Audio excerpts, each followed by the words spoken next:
Graham McTavish has been living among us, though he's about to leave.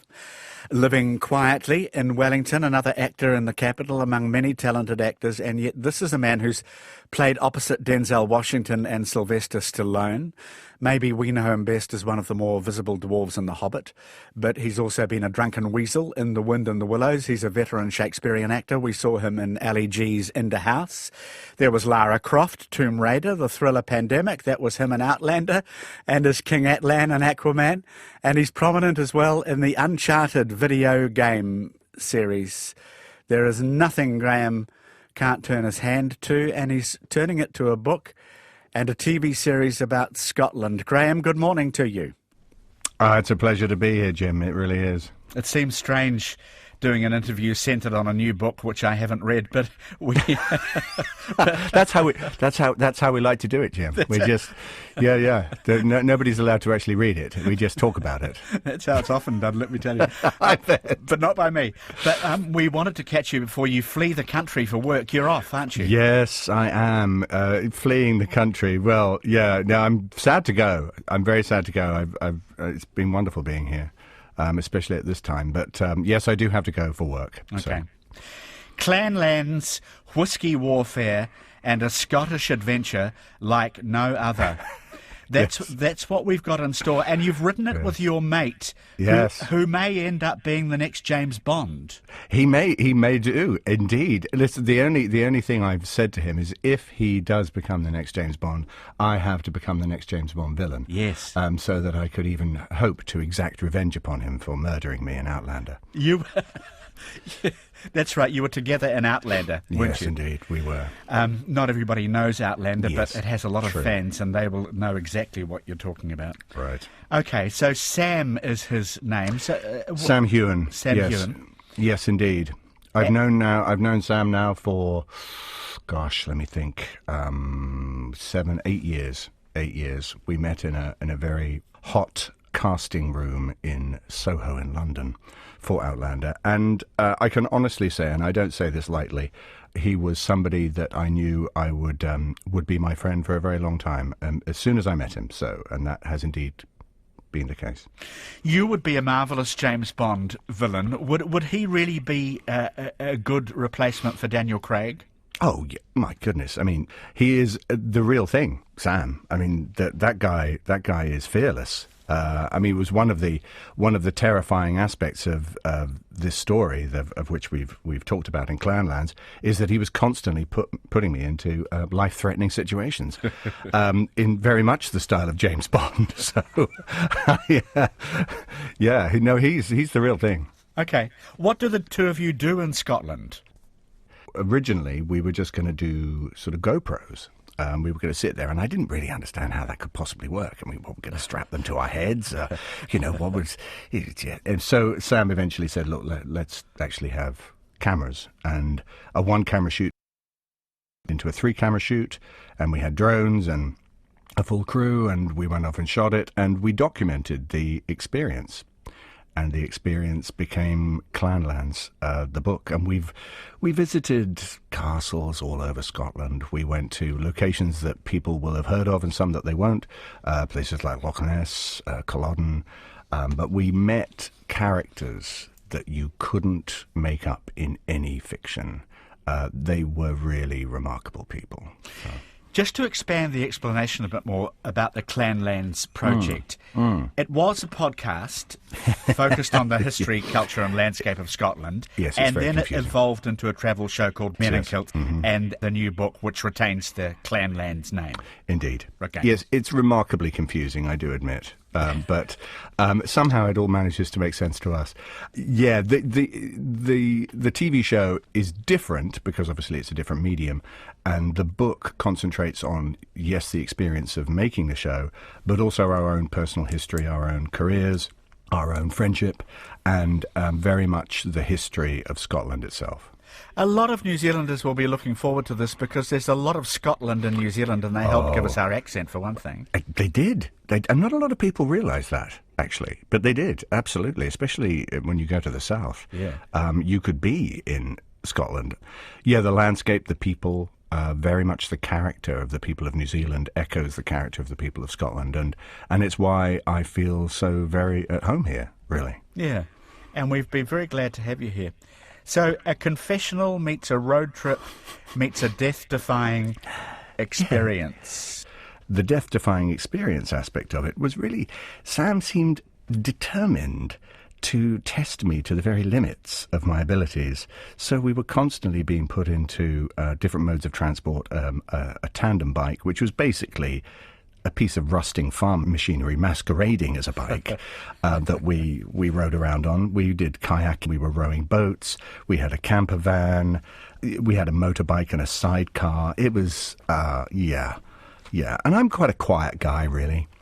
You know, I'm very good at pretending to be this sort of tough, warrior-like figure, but really my idea of a good time is sitting with a nice flat white and reading a book. Oh, no, don't tell us that, Graham. I had this image of you as extremely tough and very the wrong man to meet in a dark alley. Well, you know, listen, Jim, honestly, I have my moments, yes.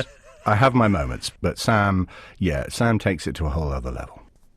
Graham McTavish is with us. How dangerous did it get? We know about Bradley and his son, you know, Breaking Dad, that series on TV here at the moment. But I gather it's a step up from that.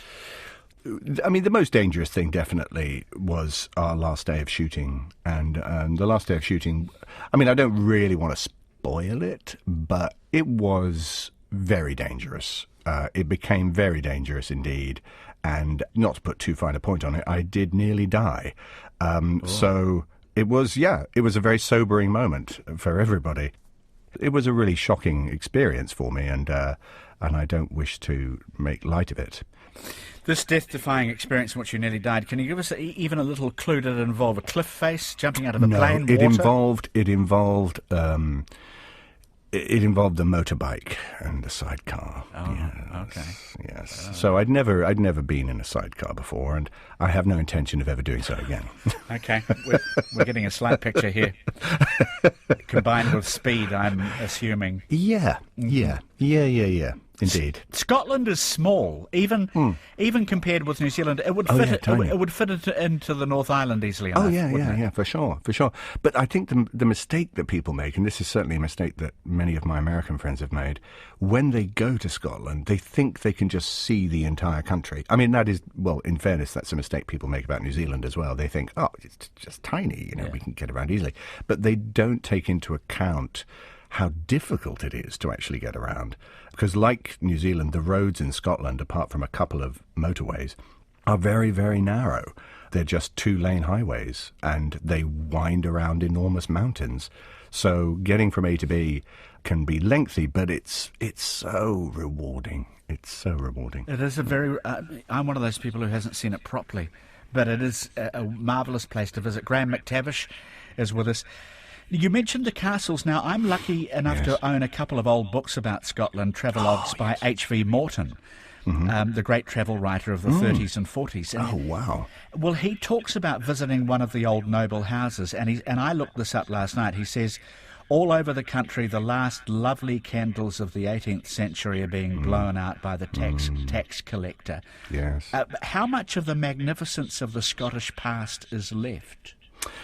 Well, that is a very, very good point. I don't think people realise when they go amongst the landscape of Scotland that what they're actually seeing in many ways is a landscape of tragedy. You know, a landscape that was populated by the Highland people was decimated in the late 18th and into the middle of the 19th century with the Highland clearances, and which prompted the emigration of many, many Scottish people to New Zealand, Canada, America, Australia, and my family, well, part of my family were among them. And so, yes, it's a landscape that speaks of quite a dark past in lots of ways. I think there's a tendency to romanticize Scotland, and especially the Highland life. And it was a very, very tough life. And the Highland life pretty much came to an end at Culloden in 1746. And subsequently, the Highland people were struggling to make a living and even to have a culture. Their language was banned, their dress was banned, bagpipes, all of the things that we associate with Scotland. It was almost ethnically cleansed. So yeah, it is a beautiful country, but when you're walking around it, you're also walking among ghosts, for sure. Walking among ghosts. I remember stopping in Ireland to look at where the Battle of the Boyne, a similarly epochal battle, was fought, and I couldn't see much at all. When you visit Culloden, because it was such a turning point in Scottish history, do you get an idea of what actually happened to the Scots on that dreadful day? Oh, yeah. Yeah, I mean, if anybody gets the chance, if they're in Scotland, I urge them to visit that battlefield. It's a very, very haunting experience. The battlefield is incredibly well preserved. It's very informative, but you also, when you walk the battlefield, you really get a sense of the hopelessness of what the Highland people were facing. They were in exactly the wrong place to do what they were best at, which was the Highland Charge. The Highland Charge relied on an almost sort of overwhelming shock tactic, so they would just basically scream their heads off and run at you carrying a broadsword, a shield and a dirk, and terrify the living daylights out of you. And it worked. It worked on many, many occasions. But at Culloden, it was a boggy moor. The line was skewed, so some of them had to run 700 metres, some of them only 400, and most of them never even made it to the British line. And in the space of, I don't know, I think it was about half an hour, thousands of Highlanders were dead. I think it was 5,000 or 6,000 Highlanders, facing, in some cases, their neighbours. There's a real misconception that the Battle of Culloden was a battle between the English and the Scottish. It definitely wasn't. 4 out of 16 of the regiments at Culloden that were British were Scottish. They were made up of Scots. So it was a civil war as much as anything else. I didn't know there were so many Scots fighting for the English at Culloden. Yeah. Well, it was very political. It really was a turning point about whether you wanted to look forward at a new Scotland, which was an outward-looking Scotland, a Scotland that was part of the Union, that was going to expand the British Empire and all the rest of it, or if it was more about essentially an independent Scotland. Yeah. And things that are echoed indeed today. For instance, some of the castles we went to, the Mackenzies being one, they had a foot in each camp. So often the wife would be a Jacobite supporter and the husband would be a supporter of the crown. And in that way, whatever happened, they were covered. So there was a lot of political manoeuvring going on as well. And unfortunately, the poor local Highlanders were the ones that suffered from it. History is always more complicated than absolutely what we tend to read in the books. Whiskey features in the title of your book. Yes. How often did it feature through the course of your journey? Well, first of all, I need to emphasise that we did not drink and drive.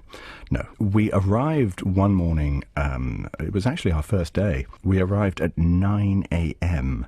at a pub in Scotland called the Clachaig Inn, and there was a whiskey tasting for us there, and it was 6 cask strength whiskies that we had to try.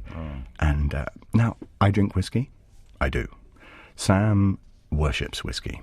He would always have some with him. He would always secrete it around his person. There would be little flasks everywhere. I'm sorry to hear that on Sam's behalf. I hope his liver's going to survive this.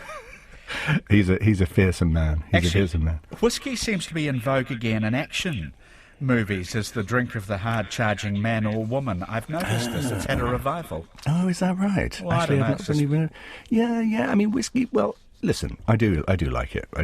And certainly don't want to paint the picture of Sam as some kind of raging alcoholic. But you've done your best. No, yeah, true. He'll thank me for that. He really understands whiskey. So I'm a really good bluffer. Yeah. So I can go up and say, barman, give me a nice 20-year-old malt, and they'll give me something, and I can really do a good impression of somebody who understands what they're sniffing and tasting. But Sam really understands it. If he gets to be Bond, he'll say, forget the shaken, not stirred, just give us a dram. Oh, totally. Now, it doesn't sound like the book is a grim trip at all, although you went to Culloden. You also presumably went to the far-flung islands, the Shetlands, the Orkneys. Did you go everywhere? We travelled all over. We went down to Kintyre, where the McTavish family are from. We're all over. Wherever the camper could take us, we went there. And you're from Glasgow originally, I think. Indeed. They were driven out of the Highlands for the very same reasons I've described, rural poverty. And I think it was my great-great-great-grandfather arrived from the Highlands, so Gaelic would have been his first language in Edinburgh. He would have probably been somebody that was given a pretty hard time, to be honest. He would have been regarded as an outsider and little more than a savage.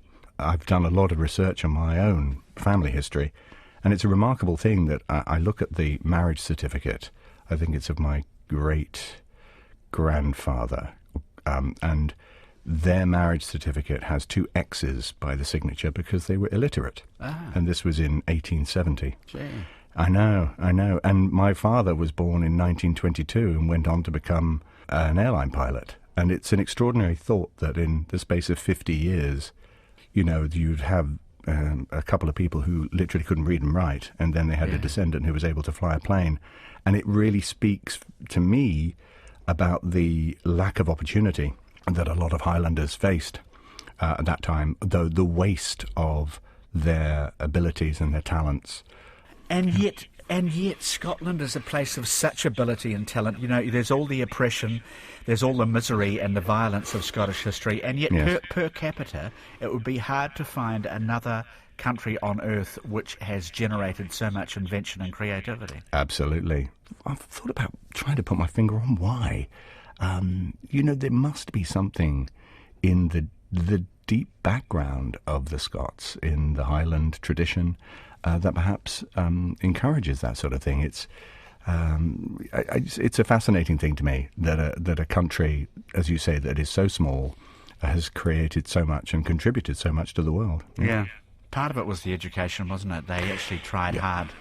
Yeah. They excelled in education despite all the constraints, didn't they? Absolutely. And in fact, the Scottish education system is still, I think, one of the best that I know of. So a marvellous place. Oh, yes. And you had marvellous adventures. We know you, of course, for personally, in the sense you've done lots of roles, but you were Dwalin the Dwarf and the Hobbit. I was. Is that what drew you to Wellington in the first place? Yeah.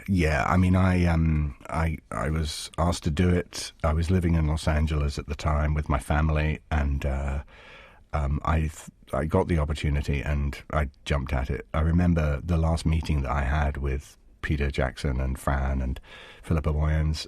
They said, now, you're going to be over there for quite some time, You're going to be in New Zealand. You're going to be in these far-flung corners of New Zealand running around in the countryside. Are you going to be okay with that? And I went, yes. Yes, I am. And I remember the very first day, actually, we had a barbecue, like for everybody to get to meet each other and all the rest of it. And I remember saying to Fran that somebody out of the cast will end up staying here who's not already a New Zealander. And she went, really? And I said, yeah, I'm pretty sure. And it was me. That's you. So, yeah. You're off to Scotland to get back to filming. I'm doing more filming with Sam. We're going to be doing a little more of running around the countryside because we just can't get enough. And I'm also finishing a movie for Netflix, which, of course, I can't say what it is because nowadays you're threatened with all sorts of legal injunctions if you talk about anything that you're involved in. Oh, really? And similar, yes, it's true. Oh my goodness, I've probably got a sniper at this very moment with a gun pointed at my head. And I'm also going to be starting on a Netflix series in the UK, which I also can't tell you anything about. You're in such demand. And you're so mysterious, and you're at the comic conventions and you have a good time with the fans. Can I ask you a question? What do directors see in you when they first see you? I mean, a lot of them will know you in advance, but let's just say you've appeared, and what do they want from you when they look at you? Yeah, that's a really good question. Yeah, because, well, I mean, I'm sure you're the same. You don't see yourself as the way a lot of people will see you. No. I see myself as quite a sort of jovial, fun individual, but my children assure me that I can look absolutely terrifying. Yeah. And Not with them, I hasten to add, but just I think my resting expression can be quite intimidating. Yeah. And that's certainly, I mean, it's something I've totally inherited from my father. I look exactly like my dad, and he always had this sort of fearsome expression.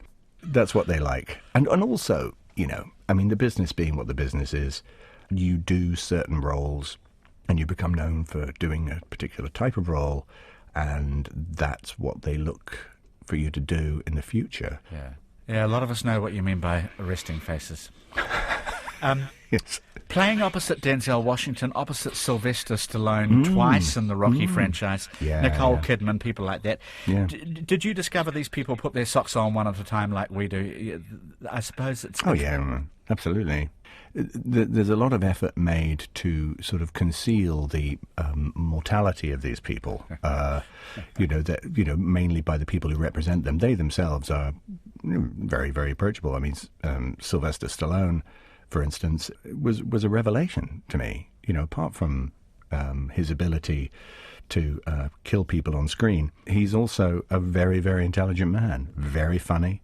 He loves improvisation, which I was really surprised by.